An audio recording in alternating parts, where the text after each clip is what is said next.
Hello, my name is Diane, and today I want to talk about some of the books coming out in April that I'm most excited about. I have 7 books to talk about today. They are all fantasy. There are quite a few books that sound very interesting to me coming out over the next few months. So I am excited to talk about them and see how people like them once they're out. But since I have quite a few that I want to talk about, let's get right into it. Starting on April 2nd, we have The Book of Thorns by Hester Fox. This follows a main character, Cornelia, who has found herself stranded in Paris with no money. And finding herself with no other options, she joins Napoleon's army. This is set during the height of the war. And she is very talented as a naturalist in healing with herbal medicines, and it's a very impressive skill by the soldiers, but they're also a little suspicious about it. There is talk of witchcraft around this time, and people are really not excited about that possibility. Cornelia does have some magic related to flowers. She has always had some connection to flowers, and they speak to her.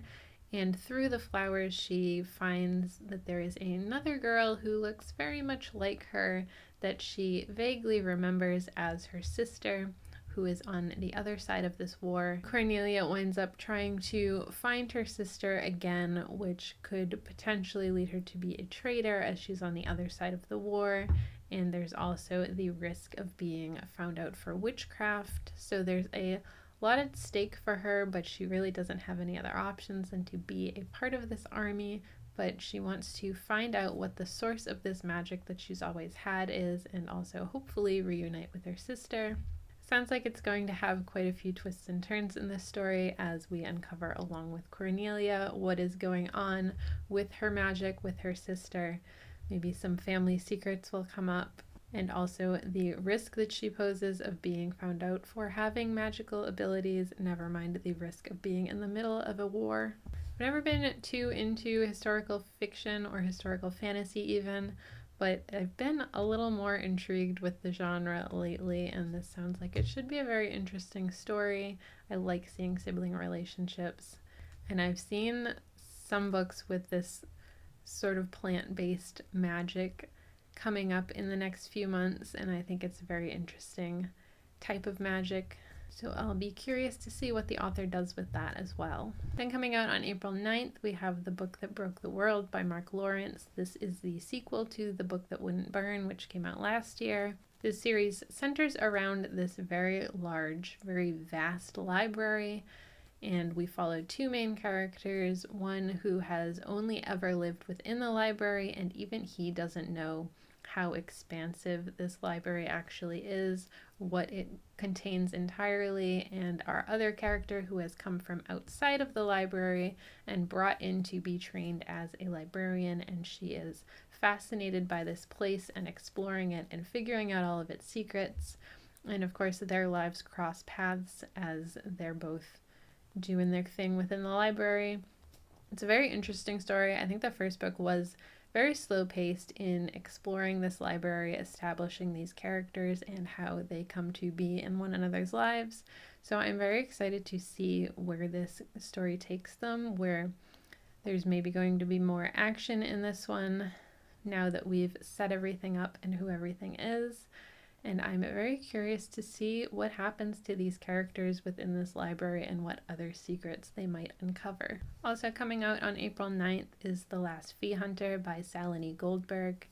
This is a fantasy about a man named X, and he is part of the Fee Hunters, and they are basically demon hunters. And he has set his sights on a very ambitious goal of slaying this particular demon that even his masters haven't been able to track down. But he's very set on getting that glory, and in his attempts to do this, he finds himself in a bit of trouble, and he is saved by this 9-month pregnant runaway woman, and she saves his life and then asks in return for him to escort her through this very dangerous forest where the ghosts within it are very interested in her unborn child for whatever reason. So this is a very dangerous trek for her, and now indebted to her, X agrees to escort her.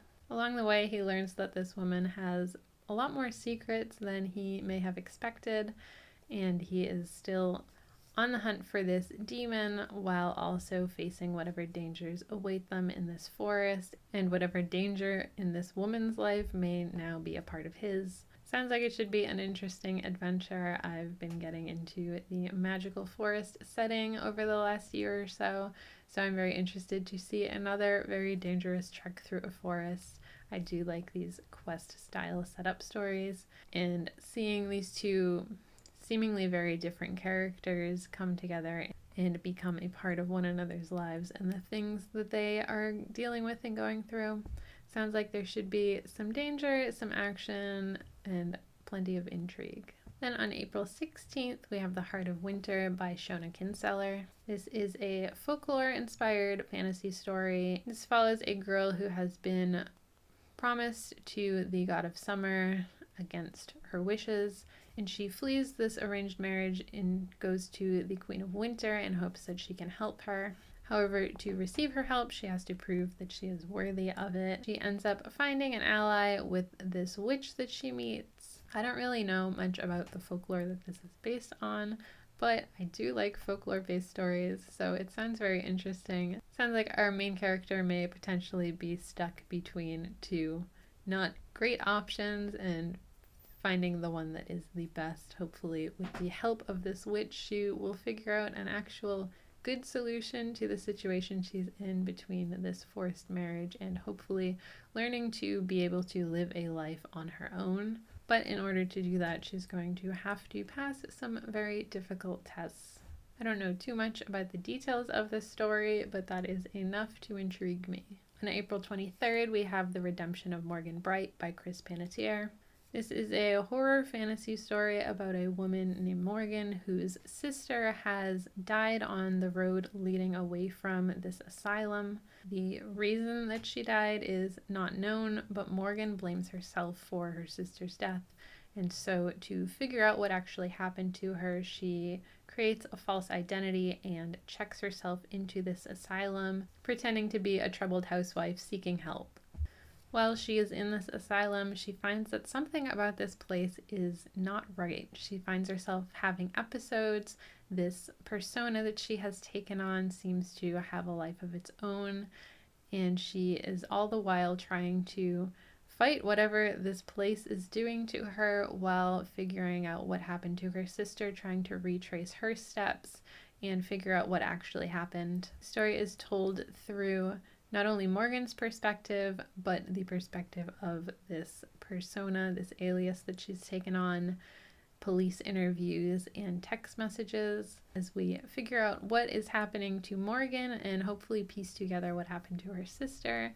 I don't read too much horror anymore. I used to read it a lot when I was younger, but this sounds like a very interesting story. We have another sibling relationship, and I think the mixed media should be an interesting way to try and uncover what goes on in this asylum. I don't read too much mixed media stories. I don't see them very often, especially in the types of stories that I read.